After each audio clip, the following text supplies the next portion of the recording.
Hello, hello, and welcome again to Wilcox Arcade.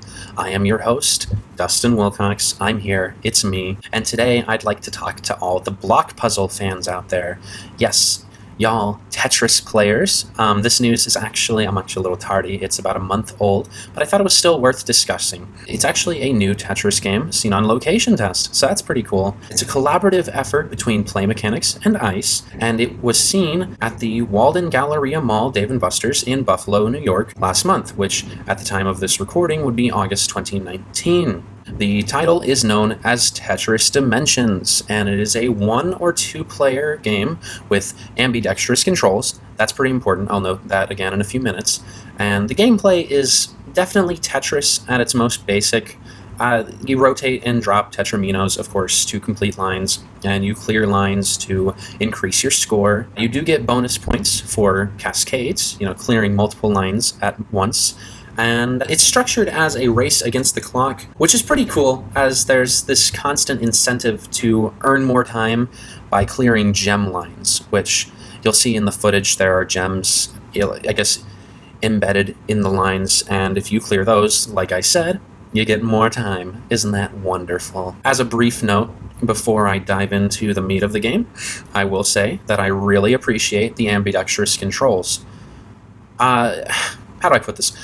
I wouldn't call arcade cabinets, as cool as they are, I would not call them the most accessible gaming devices.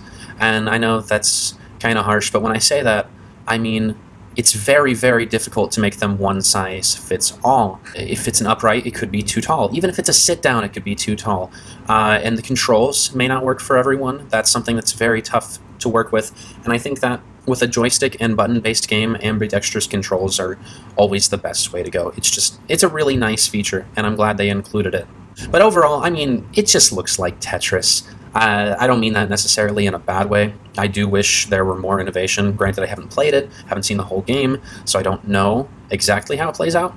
But I would have liked to see, some interesting, totally unique concepts thrown in. But I'm not super familiar with the series as a whole either, so I can't say if it's really great or just kind of average. But to me, personally, as someone who's not super invested in the Tetris lore, I must say, it looks pretty good. Just kind of okay.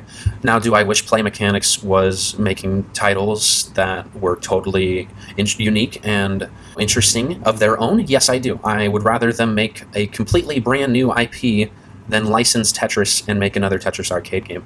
My only concern with Tetris Dimensions is, as you may have guessed, the ticket redemption mode. This is something you probably saw in the footage, that yes, Tetris Dimensions is built around collecting tickets, and I know there are a lot of fans of ticket redemption out there. I don't want you all to feel as if I'm attacking your choice of play. It's just that Tetris, of course, has been a pure video game experience since its inception, so it's a little annoying to me as a video gamer to see that they've shoehorned prize redemption into something that doesn't need it at all. It's not necessary. You don't need to add ticket redemption to every single game. There's such thing as a popular video game. Alas, the ticket redemption is there, so my primary concern is this. Many times when developers add ticket redemption modes to video games, they have both a redemption mode and an amusement mode, which of course the amusement mode would be the pure video game experience. Typically how it goes is the redemption mode is shortened, the difficulty is balanced differently, and it's meant to offer a payout rather than a certain amount of gameplay.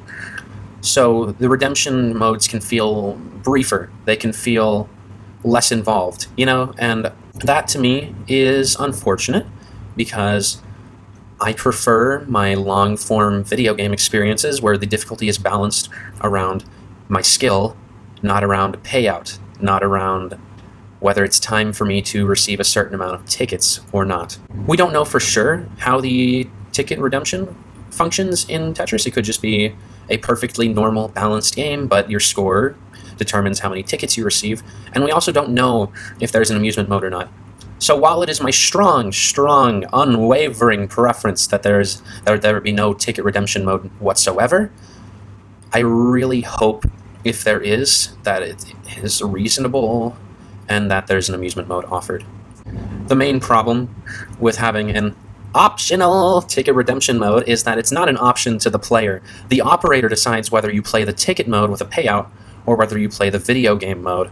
And in my experience, the vast majority of operators who buy these games, family entertainment center owners, are going to set it to the ticket redemption mode. So if that's not your cup of tea, you really have no choice in the matter. What I'm saying is, the game looks like a pretty fine Tetris experience. I know I love Tetris 99, and I loved playing two-player Tetris at round 1. That was wonderful. So I really, really hope that I enjoy Tetris Dimensions. I'm just saying that personally, there's some hesitation on my part because the game has been designed around a feature I highly dislike. So we'll see how that plays out with the final build of the game, assuming there is one, because, as I mentioned at the beginning, this is a location test. Other than that, the cabinet looks pretty slick. It's pretty cool to see an upright instead of another deluxe environmental like we always see, because those get kind of tiring. Those are some expensive games, and I'd rather not pay more than $1 per credit, especially not for Tetris. But I digress. Aesthetically, it's quite pleasing. I enjoy how it looks. I enjoy how the gameplay appears. I'm holding out on Tetris Dimensions until I get a chance to play it. It's kind of like with Centipede Chaos, where I'm pretty sure I would enjoy it a lot, but there are some small details kind of hampering my expectations. Until then, I hope this has been a pretty comprehensive overview of the game for you, and I'm curious what you all think about the game, because for me, it's a real mixed bag. I'm just holding out, man. I'm hoping for the best. So until next time, I've been Dustin Wilcox, and I guess it's time for y'all to make like a tree and get out of here.